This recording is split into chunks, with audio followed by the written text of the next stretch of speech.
नमस्कार दोस्तों, हमारे YouTube चैनल में आपका स्वागत है। इस वीडियो में हम MPPSC 2024 प्री का GS पेपर लेके आए हैं, उसका एनालिसिस करेंगे। ये जो है सेट डी है। ABCD जितने भी सेट होते हैं क्वेश्चंस वही होते हैं, बस क्वेश्चंस आगे पीछे होते हैं, तो आप अपने सेट के अकॉर्डिंग क्वेश्चंस देख लीजिएगा। तो ये जो है फर्स्ट पेपर GS वाला है, जिसके 100 क्वेश्चंस हैं और अभी जो है 23 जून को हुआ है। तो फर्स्ट क्वेश्चन यहाँ पर है कि पंचायतों को सौंपी जा सकने वाली शक्तियों, अधिकार और जिम्मेदारियों की सूची 11वीं अनुसूची, 12वीं अनुसूची, 7वीं अनुसूची या राज्य सूची किस में दी गई हैं। तो इसका सही आंसर है 11वीं अनुसूची, क्योंकि आप देखेंगे जो हमारा पंचायती राज अधिनियम है 1992 में 73वें संविधान संशोधन विधेयक बिल के तहत पास किया गया था, और जो है उसमें 29 विषय लाए गए थे। ग्राम पंचायत में कितने सब्जेक्ट थे? 29, और ये जो है 11वीं अनुसूची जोड़ी गई थी। जब हम संविधान की बात करते हैं तो मूल संविधान में हमारी 8 अनुसूचियां हैं, उसके बाद 4 अलग अलग समय पर जोड़ी गई हैं। 9वीं अनुसूची जो कि कृषि कानूनों के लिए है, 10वीं में दल बदल आप देखेंगे, 11वीं में ग्राम पंचायतों के लिए, जिसमें आपके कितने सब्जेक्ट हैं? 29 विषय हैं। और ये कब जोड़ी गई है? 1993 जो आपका सन है उसमें जोड़ी गई है। फिर 73वें संविधान संशोधन के तहत और 74वें संविधान संशोधन के तहत 74 के तहत जो है आपकी 12वीं अनुसूची जो कि नगरीय निकाय के लिए है, और इसमें 18 सब्जेक्ट हैं। तो इसमें आपका कौन सा आंसर हुआ? 11वीं अनुसूची का आंसर हुआ। उसके बाद नेक्स्ट क्वेश्चन देख लेते हैं। अटल बिहारी वाजपेयी स्वशासन एवं नीति विश्लेषण संस्थान कहाँ है? तो इसका सही आंसर है भोपाल। एक जो है स्वशायी या आपका ऑटोनॉमस टाइप का सेंटर है, 2007 में भारत सरकार के द्वारा स्थापित किया गया था। नेक्स्ट क्वेश्चन है कि निम्नलिखित कथनों पर विचार कीजिए। कानूनी मामलों, पहला जो है कानूनी मामलों पर राज्य सरकार को सलाह देना महाधिवक्ता का कर्तव्य होगा। महाधिवक्ता मंत्रिमंडल के प्रसाद पर्यंत पद पर बने रहेंगे। तो इसमें से कौन कौन से कथन सही हैं? तो पहले तो आपको महाधिवक्ता के बारे में पता होना चाहिए। महाधिवक्ता जो कि राज्य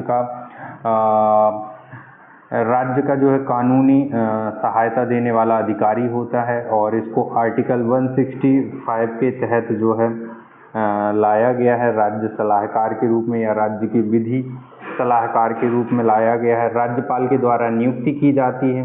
ठीक है, तो ये कानूनी मामलों में राज्य सरकार को सलाह देता है, ये बिल्कुल सही है। अब महाधिवक्ता मंत्रिमंडल के प्रसाद पर्यंत तक बने रहेंगे, तो ये गलत हो जाएगा, क्योंकि इसकी नियुक्ति कौन कर रहा है? राज्यपाल। तो किसके प्रसाद पर्यंत तक बने रहेंगे? राज्यपाल। तो यहाँ पर महाधिवक्ता की जगह क्या होना चाहिए? मंत्रिमंडल की जगह क्या होना चाहिए? राज्यपाल। तो ये आंसर क्या रहेगा? केवल 1। ठीक है, तो इसका आंसर है केवल 1। चौथा क्वेश्चन आप देखेंगे कि कौन सा कथन सही नहीं है, किसके बारे में है ये? तो ये चुनाव आयोग या चुनाव आयोग के बारे में। चुनाव आयोग जिसकी स्थापना हमारे भारत में 25 जनवरी 1950 को हो गई थी। 25 जनवरी 1950 को चुनाव आयोग स्थापित हो गया था। एक सदस्यीय चुनाव आयोग था। सुकुमार सेन उस समय उसके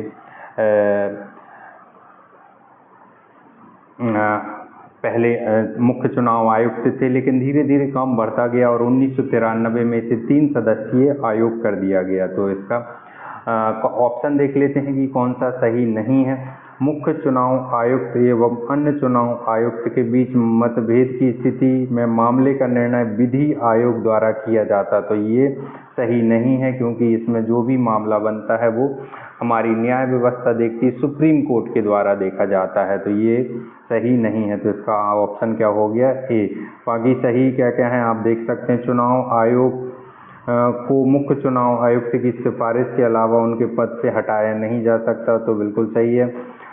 मुख्य चुनाव आयुक्त और अन्य चुनाव आयुक्तों को समान शक्तियां प्राप्त हैं, बस पद अलग अलग हैं, बाकी काम सभी के सेम हैं जो 2 अन्य चुनाव आयुक्त हैं। और चुनाव आयुक्त का कार्यकाल उनके पद ग्रहण करने की तिथि से 6 वर्ष या 65 वर्ष की आयु जो भी पहले। तो ये भी सही है, तो इसका आंसर क्या है? ए। तो इसका जो सही नहीं है इसमें वाक्य वो कौन सा है? ये वाला। संविधान संशोधन के लिए कम से कम आधे राज्यों के विधानमंडलों द्वारा अनुसमर्थन की आवश्यकता होगी। तो पहले तो हम देखते हैं कि जो संविधान संशोधन होते हैं वो कितने प्रकार से होते हैं। तीन, एक होता है साधारण बहुमत, एक होता है 2/3। साधारण बहुमत में जितने सदन में सदस्य उपस्थित हैं उसका 50% + 1, एक वोट अधिक हो। और दूसरा जो होता है उसमें 2/3 बहुमत चाहिए होता है। और तीसरा जो संशोधन होता है 2/3 बहुमत प्लस जितनी भी विधानमंडल हैं हमारे भारत में, तो जितनी भी राज्यों में विधानसभाएं हैं उनकी कम से कम आधे। जैसे हमारे यहाँ यदि आपके 28 राज्यों में हैं और 2 केंद्र शासित प्रदेशों में हैं, तो यदि मान लो कि 30 विधानसभाएं हैं तो कम से कम 16 विधानसभाओं में वो बिल पास हो, तब जाके वो बिल जो है कानून बनेगा। तो ये 3 प्रकार के संविधान संशोधन होते हैं। तो यहाँ पूछा गया है कि कौन से आर्टिकल में ये जो है आपके तीसरा संविधान संशोधन लागू होगा। तो आर्टिकल 53 की बात करें तो ये जो है राष्ट्रपति संघ की कार्यपालिका के लिए दिया गया है, राष्ट्रपति से संबंधित है। तो इसमें 2/3 बहुमत चाहिए। यदि राष्ट्रपति के निर्वाचन की बात होती तो उसमें ये तीसरा वाला आ जाता, लेकिन यहाँ राष्ट्रपति या संघ की कार्यपालिका की बात है। आर्टिकल आप देखेंगे 239 में, तो इसमें जो है आर्टिकल 239 में केंद्र शासित जो प्रदेश हैं उनके विधानमंडलों के लिए प्रावधान बनाए गए हैं, उससे रिलेटेड चीज़ें हैं, तो इसके लिए भी नहीं लगेगा। 243 में आप देखते हैं ग्राम पंचायतों के बारे में दिया गया है। यहाँ आपका आंसर सही रहेगा 279A। 279A में जो है बहुत ही महत्वपूर्ण टॉपिक हैं, जैसे GST हो गया और केंद्र के कुछ बहुत ही सेंसिटिव महत्वपूर्ण मुद्दे आते हैं। तो उसमें कोई भी परिवर्तन करना है तो 2/3 बहुमत तो आपको केंद्र में दोनों सदनों में चाहिए, राज्यसभा और लोकसभा और राष्ट्रपति। उसके बाद भी आपको भारत के लगभग आधे राज्यों से बिल पास होना चाहिए, तब जाके वो लागू माना जाएगा। तो आर्टिकल आपका 279 में है। तो इसका 5वें का सही आंसर क्या है? डी है। 6वां क्वेश्चन आपका कि निम्नलिखित में से किस मामले में भारत के सर्वोच्च न्यायालय ने दोनों संघर्ष की स्थिति में राज्य के नीति निर्देशक तत्व और मौलिक अधिकारों की व्यापकता की घोषणा की थी? तो ये गोलकनाथ बनाम पंजाब राज्य है, जो कि शुरुआत में ही क्लैश आ गए थे जो हमारे मौलिक अधिकार हैं उनको लेके। ये मामला काफ़ी लंबा चला था, पहला मामला, तो इसका सही आंसर ये हो गया आपका। 7वां क्वेश्चन आपका कि कौन सा अनुच्छेद भारत के राष्ट्रपति पर महाभियोग के बारे में बताता है? तो कौन सा अनुच्छेद? तो आर्टिकल 61 है। तो ये आर्टिकल 61 जो भारत के राष्ट्रपति होते हैं उनके ऊपर महाभियोग लाता है, तो ये हो गया आपका। फिर 8वां क्वेश्चन है कि निम्नलिखित भारतीय संविधान के अनुच्छेद 76 के अनुसार राष्ट्रपति उस व्यक्ति को भारत का महान्यायवादी या अटॉर्नी जनरल नियुक्त करेगा। तो जैसे कि अभी हमने ऊपर देखा कि जो राज्य सरकार है वो महाधिवक्ता नियुक्त करती है और केंद्र सरकार महान्यायवादी। तो ये जो है आपके विधि अधिकारी होते हैं, विधिक सहायता के लिए होते, कानूनी सलाहकार होते हैं सरकार के। तो यहाँ आर्टिकल 76 में दिया है। अब क्या इसमें सही है क्या गलत है वो हम देख लेते हैं, है ना। तो फर्स्ट ऑप्शन है कि जो उच्च न्यायालय का न्यायाधीश नियुक्त होने के योग्य हो उस व्यक्ति को महान्यायवादी बना दिया जाएगा। ठीक, तो ये ऑप्शन हो गया। फिर दूसरा ऑप्शन देखेंगे, जो कम से कम 7 वर्षों तक सर्वोच्च न्यायालय का अधिवक्ता रहा हो उसको बनाया जा सकता है। तीसरा, उच्चतम न्यायालय के न्यायाधीश नियुक्त होने के योग्य हो। चौथा, जो कम से कम 7 वर्षों तक उच्च न्यायालय का अधिवक्ता रहा हो। तो इसका सही आंसर है सी, जो उच्चतम न्यायालय का न्यायाधीश नियुक्त होने के योग्य हो। यदि सुप्रीम कोर्ट का न्यायाधीश नियुक्त होने के योग्य है तो वो महान्यायवादी बिल्कुल बन सकता है। ठीक है, तो ये हो गया। फिर 9वां क्वेश्चन है, के.एम. मुंशी से संबंधित किस समिति से? तो ये संविधान की प्रारूप समिति से संबंधित थे। 10वां क्वेश्चन, भारत के राष्ट्रपति किसकी सलाह पर 352 के तहत नेशनल इमरजेंसी घोषित करते हैं? नेशनल इमरजेंसी 356 में जो है राष्ट्रपति शासन है और 360 में आर्थिक इमरजेंसी, फाइनेंशियल इमरजेंसी है। तो ये 3 प्रकार की इमरजेंसी लगाते हैं। और जो नेशनल इमरजेंसी है वो हमने जर्मनी से ली है। राष्ट्रपति शासन भी जर्मनी से, सिर्फ वित्तीय आपात हमने अमेरिका से लिया है जो 360 के तहत है। तो किसकी सलाह पर राज्यों के मुख्यमंत्री गलत है, प्रधानमंत्री की सलाहकार गलत है, संघ मंत्रिमंडल और मंत्री परिषद, इनमें दो में आपको कंफ्यूजन हुआ होगा, क्योंकि राष्ट्रपति जो भी काम करता है मंत्री परिषद की सलाह पर करता है, लेकिन यहाँ किसकी बात हो रही है, इमरजेंसी की। तो जो संघ मंत्रिमंडल यानी कि जो संघ मंत्रिमंडल कहलाता है, जिसमें प्रधानमंत्री और उसके कैबिनेट मिनिस्टर्स होते हैं आपके, वो लोग रहते हैं, उनकी सलाह पर ही आपकी नेशनल इमरजेंसी लगाई जाती है। तो यहाँ आपका आंसर क्या हो गया, सी हो गया। हाँ, जो अदर काम होते हैं वो मंत्री परिषद की सलाह पर करता है, लेकिन यहाँ नेशनल इमरजेंसी की बात हो रही थी। उसके बाद 11वां क्वेश्चन की 2021-22 के अनुसार मध्य प्रदेश में क्षेत्रफल एवं उत्पादन की दृष्टि से अनाजों में गेहूं का कौन सा स्थान है। तो इसका सही आंसर था द्वितीय स्थान। अब जाके जो है इस बार 24 में लग रहा है कि प्रथम स्थान प्राप्त कर लेगा, क्योंकि इसके पहले जो है मध्य प्रदेश का द्वितीय था और प्रथम स्थान पर जो है उत्तर प्रदेश था।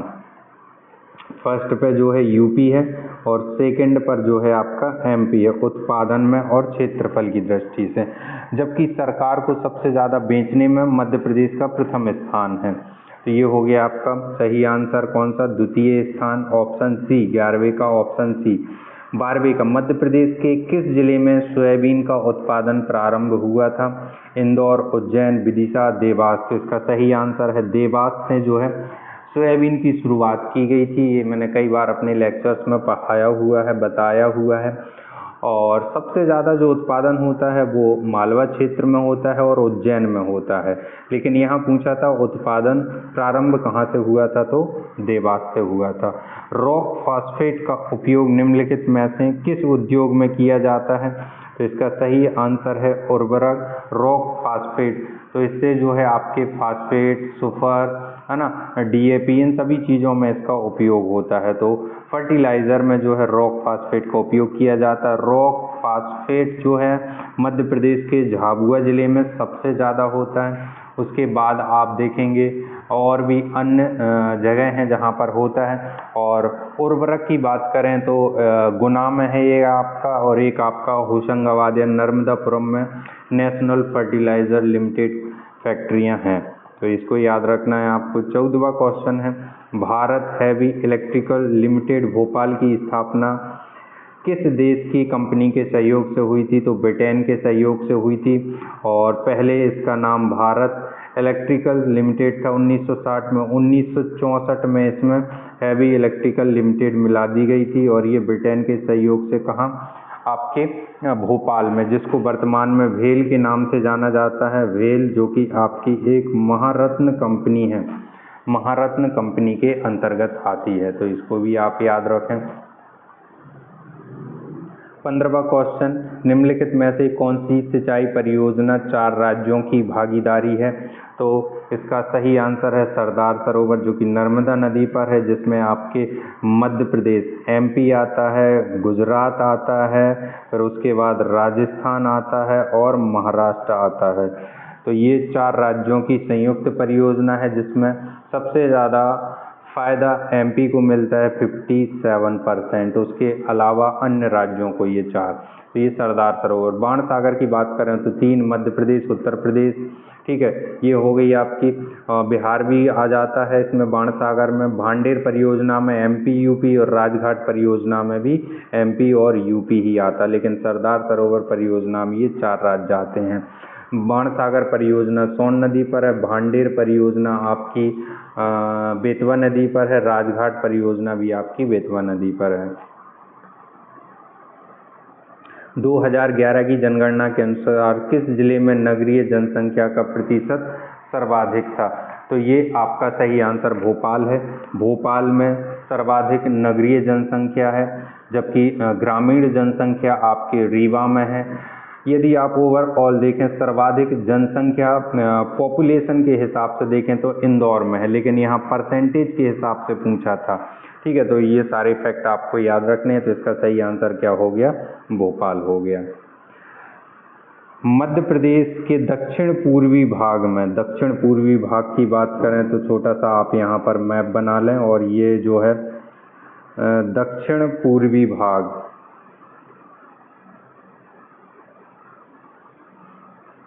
ये वाला क्षेत्र, तो यहाँ पर किस मानसून से, तो यहाँ पर बंगाल की खाड़ी से जो मानसून आता है उससे बारिश होती है, तो बंगाल की खाड़ी से, बाकी यहाँ अरब सागर से होता है।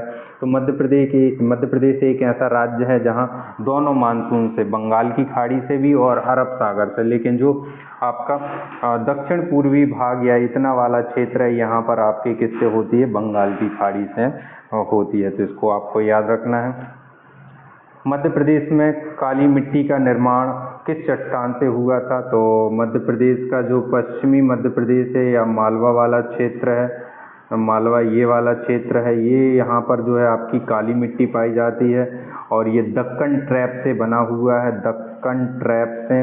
और दक्कन ट्रैप में जो है आपकी पूरी काली मिट्टी है जो कि बेसाल्टिक चट्टानों से बनी हुई है, बेसाल्टिक चट्टानों से काली मिट्टी है। इसी के कारण यहाँ पर सोयाबीन, गेहूं, कपास सबसे ज़्यादा होता है। तो मध्य प्रदेश में काली मिट्टी का निर्माण किससे हुआ है, बेसाल्टिक चट्टानों से हुआ है, तो इसको याद रखना। फिर उसके बाद नेक्स्ट क्वेश्चन है कि मध्य प्रदेश में बांस का राष्ट्रीयकरण कब हुआ, तो इसका सही आंसर है 1973 में हुआ था। विंध्यन स्कार्पलैंड का दक्षिणी भाग क्या कहलाता है, तो ये भांडेर पठार। विंध्यन स्कार्पलैंड की जब भी आप बात करें तो वो भांडेर पठार ही आएगा। हो सकता है आप इसमें कंफ्यूज हो गए कि दक्षिणी भाग और दक्षिणी भाग में आप अमरकंटक या मैकल लाएं, लेकिन नहीं, इसका सही आंसर है भांडेर। तो विंध्यन स्कार्पलैंड या जो ढलानी क्षेत्र है विंध्यन का, वो कौन सा पठार है, भांडेर का पठार है।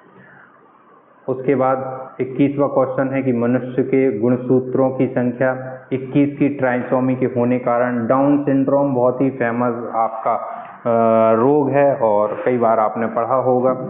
तो जब भी आप पीएससी पेपर देते हैं तो आप ज़रूर एमसीक्यू लगाएं, क्योंकि एमसीक्यू से यही फ़ायदा होते हैं, बहुत सारे क्वेश्चन आपको एज इट इज़ मिल जाते हैं। कोई भी टॉपिक पढ़ें, टॉपिक के आपके 100-200 जितने भी एमसीक्यू मिलें उनको ज़रूर लगाएं, उससे आपकी जो है एक्यूरेसी आती है और क्वेश्चन सही होने की वो बढ़ जाती है, क्षमता बढ़ जाती है, संभावना बढ़ जाती है। 22वां क्वेश्चन है कि राष्ट्रीय स्वास्थ्य नीति 2017 में, तो इसका सही आंसर है अन्नपूर्णा योजना, अन्नपूर्णा योजना इसका सही आंसर है। उसके बाद 23वां क्वेश्चन, किस दाल का लगातार सेवन करने से लेथायरिज्म रोग होता है, तो वो है खेसारी की दाल या तुअर की दाल, आपने नाम सुना होगा। तुअर नहीं, तिवरा बोलते हैं उसको, तिवरा, खेसारी या तिवरा की दाल खाने से जो है ये रोग होता है, तो ये इसका सही आंसर क्या है, खेसारी की दाल। 24वां क्वेश्चन, ओजोन परत की मोटाई नापने के लिए बहुत ईजी है, डाप्सन इकाई, डाप्सन यूनिट का उपयोग किया जाता है। मनुष्य शरीर में ग्रीवा कोशिकाओं की संख्या कितनी होती है, 7। तो गर्दन में जो आपके वर्टिब्रा होते हैं उनकी संख्या कितनी होती है, 7। टोटल कितने होते हैं, 33, जो कि आपके सिर से शुरू होते हैं और आपके कमर तक जाते हैं, तो ये वर्टिब्रा बोलते हैं जिसको, जिससे आपकी सभी हड्डियाँ जुड़ी हुई। तो सिर में कितनी हैं, 7 हैं। मंगल ग्रह के लिए बहुत ही फेमस रहा है, 2013 में हुआ था, कब, 5 नवंबर 2013, 5 नवंबर 2013 को ये लॉन्च किया गया था, और लगभग 24 सितंबर 2014 को ये पहुंचा था। 24 सितंबर 2014 लॉन्च, कब, 5 नवंबर 2013 को किया था मंगल ग्रह, इसको आपको याद रखना है।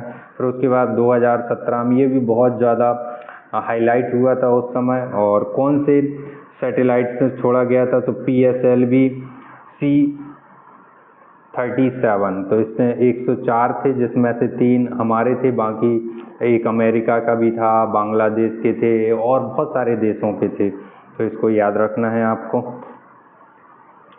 एक जलीय पारिस्थितिकी तंत्र में, तालाब में, तो इसका सही आंसर है आपका अपघटक, अपघटक इसका सही आंसर है।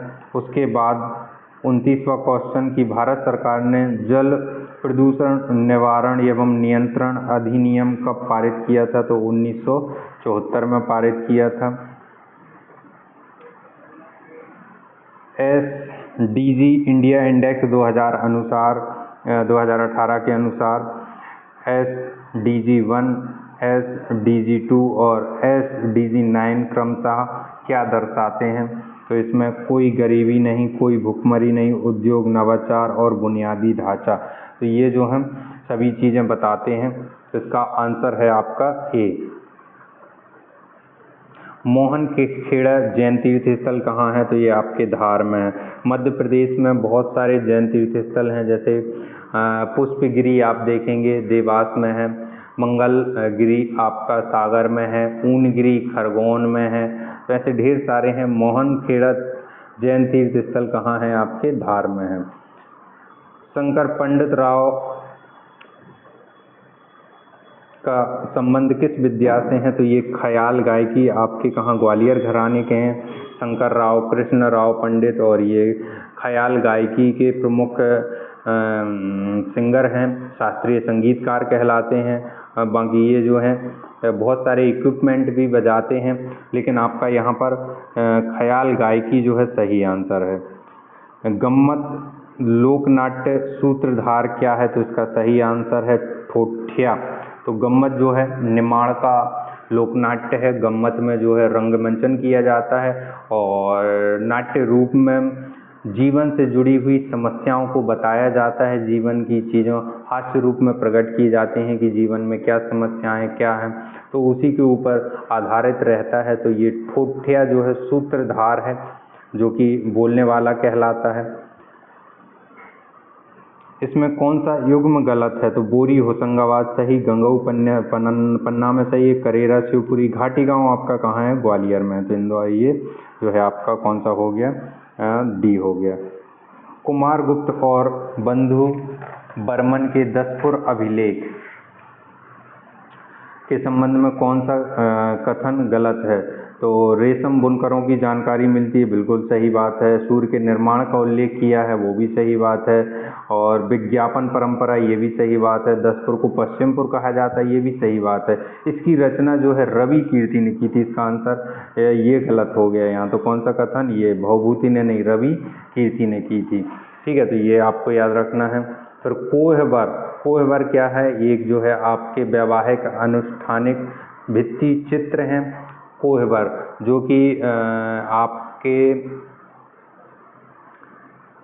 कोहबर ये बघेलखंड क्षेत्र में किए जाते हैं, तो इसको जरूर याद रखना, ये भित्ति चित्र हैं। उसके बाद यशोधर्मन के सौंदनी अभिलेख के रचयिता कौन है? वो जो कि क्वेश्चन आपका भी ऊपर था, रवि कीर्ति ने ही वो अभिलेख लिखा हुआ था।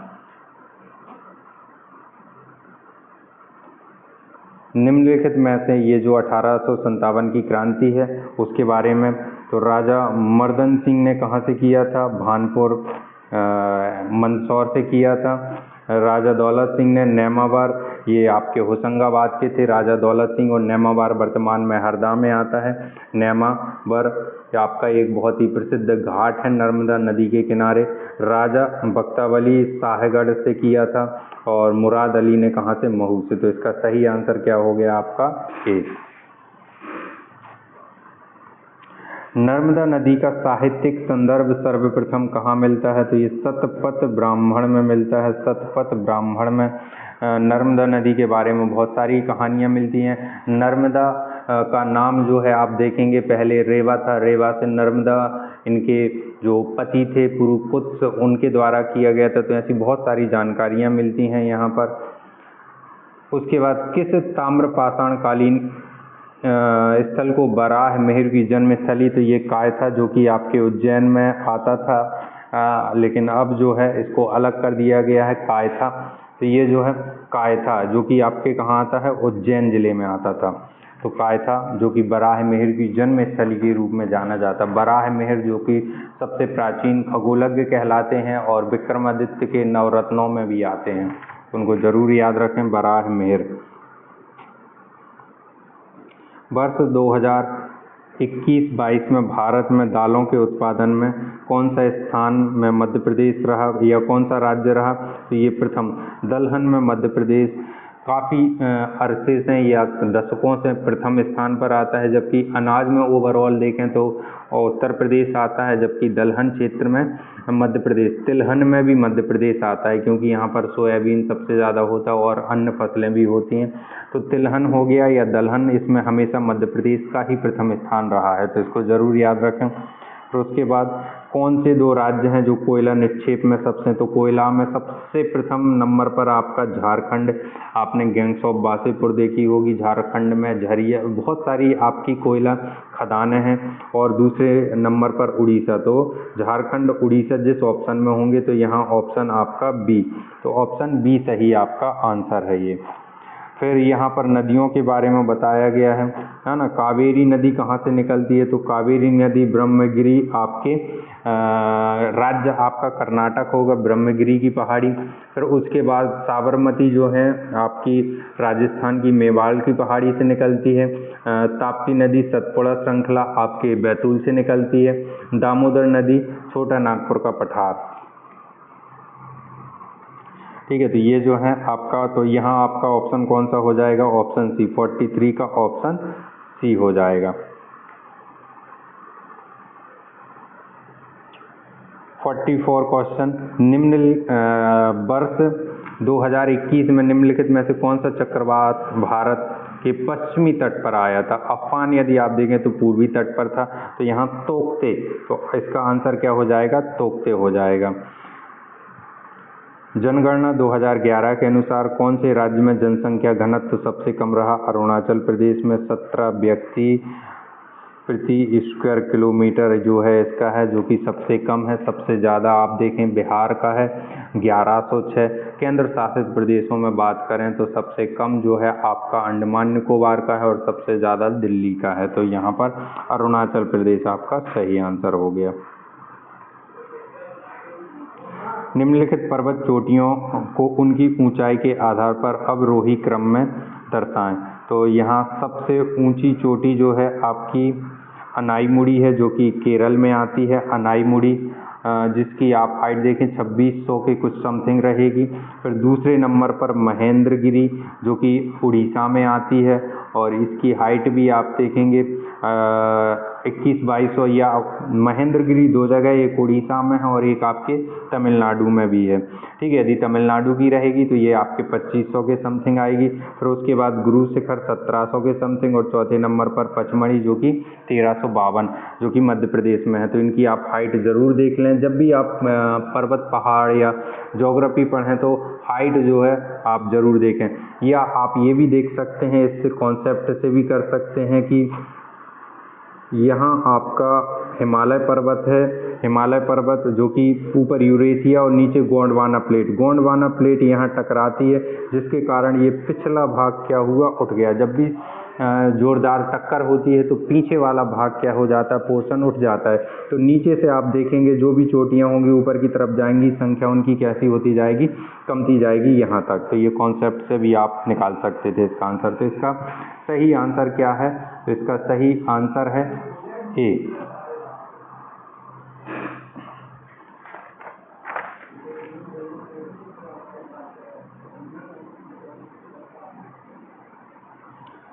फोर्टी 47 नंबर क्वेश्चन नंबर, कौन सा कथन सही नहीं है। एल नीनो एक समुद्री जलधारा जो कि पेरू के तट पर, बिल्कुल सही है। एल नीनो भारतीय मानसून को कमजोर करती, बिल्कुल सही। एल नीनो घटना प्रतिवर्ष नहीं, एल नीनो घटना और ला नीनो ये दो घटनाएं हैं, और ये जो है ला नीनो से मानसून बहुत ज़्यादा मजबूत होता है और एल नीनो से कमज़ोर। तो 10 साल में आपके 2 या 3 साल आपकी कौन सी घटना होती है, एल नीनो। तो प्रत्येक वर्ष नहीं होती है, प्रत्येक 10 वर्ष में 2 या 3 वर्ष जो है ये घटना। तो आप देखेंगे 10 साल में 2, 3 साल या 4 साल ऐसे होते हैं, मैक्सिमम 3 साल ऐसे होते हैं जब सूखे की स्थिति रहती है भारत में। तो ये प्रतिवर्ष घटित नहीं होती, इसको आपको याद रखना। फिर 48वां क्वेश्चन है कि कौन सा राज्य बॉक्साइट के उत्पादन में सबसे ज़्यादा है। बॉक्साइट के उत्पादन में सबसे बड़ा है, तो वो बॉक्साइट के उत्पादन में उड़ीसा नंबर 1 पर है। ठीक है, तो ये हो गया आपका। फिर उसके बाद कौन सी नदी सबसे लंबी है, तो इनमें नर्मदा नदी जो है सबसे लंबी है। कावेरी, ताप्ती, सोन इनकी लंबाई इससे कम है। निम्नलिखित में 2021-22 में कौन सा राज्य चावल का सबसे बड़ा उत्पादक रहा है? तो पश्चिम बंगाल।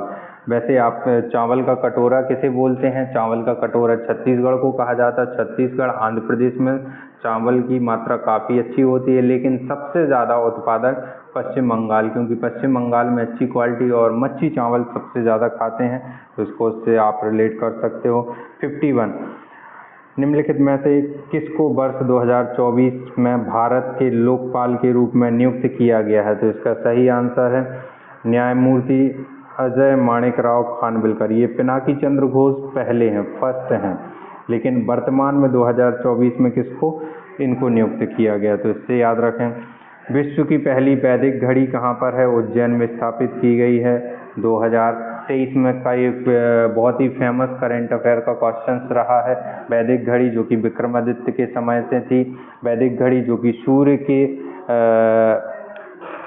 शैडो से चलने वाली है, जिसमें सभी आपकी गणनाएं दी गई हैं, बहुत सारी चीज़ें हैं। तो ये हो गई आपकी विश्व की पहली वैदिक घड़ी। उसके बाद जनवरी से मार्च 2024 तक भारत इंग्लैंड के मध्य जो 5 टेस्टों की श्रृंखला हुई है, उसमें विजय रहा है भारत 4-1 से। पहला टेस्ट बस इंग्लैंड जीती थी, जिसमें 28 रनों से जीती थी। आखिरी समय पर मोहम्मद सिराज ने काफ़ी अच्छी बैटिंग की थी। बाकी सारे टेस्ट जो है इंडिया बहुत अच्छे तरीके से जीती है, कई एक एक पारी से 3-3 दिन में जीती है। तो इसका सही आंसर क्या है? बी है। फिर रानी दुर्गावती श्री अन्न प्रोत्साहन योजना के बारे में निम्नलिखित में से कौन सा कथन सही है? तो ये सारे कथन सही हैं। मिलेट या मोटा अनाज को प्रोत्साहित करती है, ये पूरे मध्य प्रदेश में लागू है।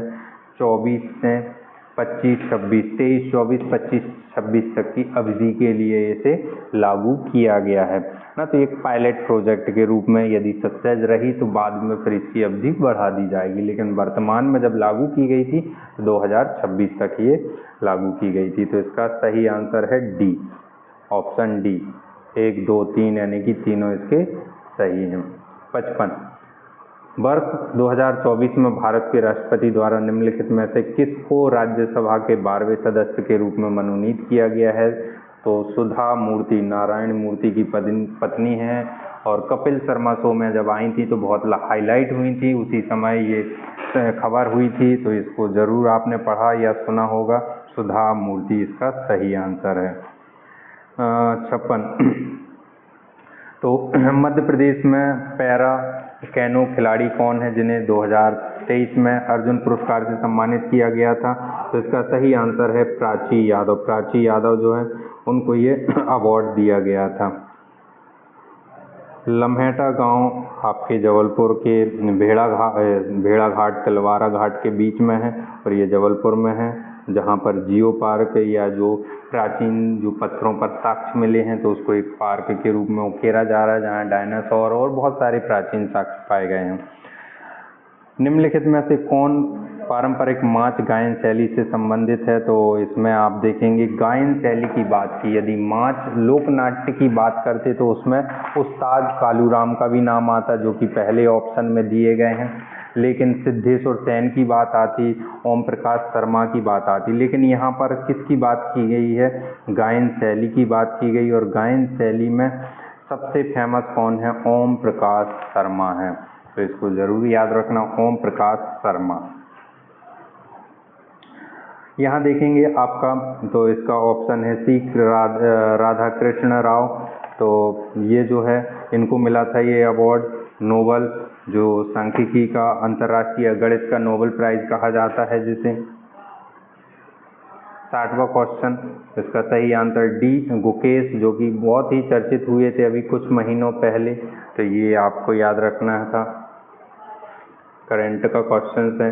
जीआई टैग की बात करें, मध्य प्रदेश में 19 प्रोडक्ट जीआई टैग में है, और चिन्नौर चावल 2021 में दिया गया था। बालाघाट लगभग बताया था कि 30 से 35 गांव बचे हुए हैं। शुरुआत में लगभग 75 गांव में खेती की जाती थी, लेकिन 30 से 35 गांव बचे थे जहां चिन्नौर चावल, जो कि बासमती का एक ब्राइड या एक प्रजाति कहलाती है, तो चिन्नौर चावल कहाँ? बालाघाट में। यहाँ पर जो है प्रोडक्ट मिलाने थे कि कौन सा उत्पाद किस ज़िले में होता है, तो आपको पता है अशोकनगर में चंदेरी की साड़ी सबसे अच्छी होती हैं, खरगोन में आपका महेश्वर और टाइगर प्रिंट्स होते हैं, बुरहानपुर में केले सबसे ज़्यादा होते हैं और मंदसौर में लहसुन। मंदसौर और रतलाम में क्या होता है? लहसुन। तो इसका सही आंसर आपका कौन सा हो जाएगा? Option B. ठीक है, अशोकनगर में चंदेरी की साड़ी, खरगोन में महेश्वरी साड़ी, बुरहानपुर में केले और मंदसौर रतलाम में लहसुन। नीति आयोग द्वारा, तो इसका सही आंसर है आपका बी सही आंसर है, क्योंकि जो भी चीज़ आकांक्षी, आप किसी भी चीज़ की आकांक्षा रखते हैं सबसे पहले, उसके बाद फिर आप क्या करते हैं? प्रदर्शन करते हैं, फिर आप अग्रणी कहलाते हैं, उसके बाद आप अचीवर कहलाते हैं। तो इस हिसाब से ये आपको आंसर निकालना था। तो जो सबसे शुरुआत स्टेज होती है इनिशियल आपकी 0 से 49, वो आकांक्षी कहलाते हैं, फिर उसके बाद प्रदर्शक, फिर अग्रणी, अचीवर। तो आपका आंसर क्या हो गया? बी। यहाँ आपका आंसर 25% है, तो इसको याद रखना। फिर जीडीपी में आपका ऑप्शन ए 18%,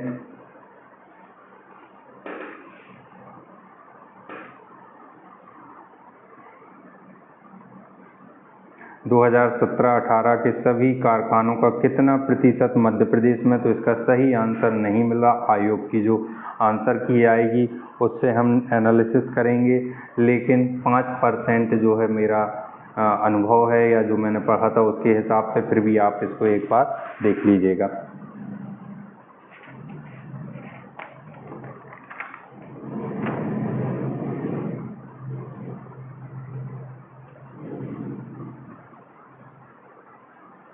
क्वेश्चन G20 का पहला शिखर सम्मेलन, तो इसका आंसर वॉशिंगटन डीसी 2008, तो इसका ये सही आंसर है। फिर मध्य प्रदेश सरकार उन्नति परियोजना, तो ये इसका सही आंसर है। कृषि में पूर्व सूचना आधारित निर्णय लेने में सुविधा प्रदान करने हेतु उपग्रह इमेजरी और ड्रोन डेटा जैसी प्रौद्योगिकी का उपयोग करने के लिए उन्नति आपका एक सैटेलाइट है जो कि एग्रीकल्चर के लिए छोड़ा गया या एग्रीकल्चर सेक्टर के लिए है। इसका क्या काम है? कृषि में पूर्व सूचना आधारित निर्णय लेने में सुविधा प्रदान करने के लिए, और कुछ इमेजेस भेजेगा, ड्रोन डेटा जैसी प्रौद्योगिकी टेक्नोलॉजी के लिए उपयोग किया जाता है। तो इसका आंसर क्या हो गया? बी हो गया। समग्र शिक्षा अभियान, तो सर्व शिक्षा अभियान, राष्ट्रीय माध्यमिक शिक्षा अभियान और शिक्षक शिक्षा, इन सबको मिला के क्या बना है? समग्र शिक्षा अभियान। तो इसका आंसर क्या हो गया? सी। इसका आंसर है भी। मध्य प्रदेश की प्रति व्यक्ति की आय भारत के प्रति व्यक्ति की आय की तुलना में कम। यहाँ आप देखेंगे भारत में गोवा में प्रति व्यक्ति आय सर्वाधिक है, जो कि लगभग 2,64,000 या 65,000 की समथिंग जा रही। सबसे कम जो है बिहार की है, तो इससे आप निकाल सकते हैं। लेकिन यहाँ इसका आंसर क्या है? यहाँ इसका आंसर हो गया आपका बी। केशव चंद्र सेन को ब्रह्म समाज का प्रधान आचार्य किसने नियुक्त किया? तो देवेंद्र ठाकुर सही आंसर है। महात्मा गांधी जी ने किस आंदोलन के समय वेल्स के राजकुमार का बहिष्कार करने का आह्वान किया? तो असहयोग आंदोलन इसका सही आंसर हो गया। मौर्यकालीन व्यवस्था में प्रतिष्ठा किस विभाग से? तो न्याय व्यवस्था से संबंधित है। के.एम. पणिक्कर ने किसके लिए कहा था? वे आधुनिक भारत के कूटनीतिज्ञ हैं। दादा भाई नौरोजी आधुनिक भारत की नींव रखी गई थी जिनके द्वारा। और यहाँ आप देखेंगे दुर्गेश नंदिनी, तो देवेंद्र नाथ टैगोर के द्वारा लिखी गई थी ये बुक। फिर उसके बाद आप अगला क्वेश्चन देखेंगे कि किस वेद में सभा और समिति को पृथक संस्थाओं के रूप में घोषित किया गया है? तो अथर्ववेद इसका आंसर हो गया। और क्षत्रिय वर्णों में उपनयन संस्कार किस मंत्र? तो गायत्री मंत्र, ओम भूर्भुवस्सुः तत्सवितुर्वरेण्यं भर्गो देवस्य धीमहि धियो यो न प्रचोदयात्, गायत्री मंत्र के द्वारा जो है प्रावधान किया जाता है। गुहा मंदिरों में सुप्रसिद्ध कैलाश मंदिर कहाँ है? तो इसका सही आंसर आपका एलोरा। एलोरा का कैलाश मंदिर बहुत ही फेमस है, जहाँ पर आपकी गुफाएं भी हैं।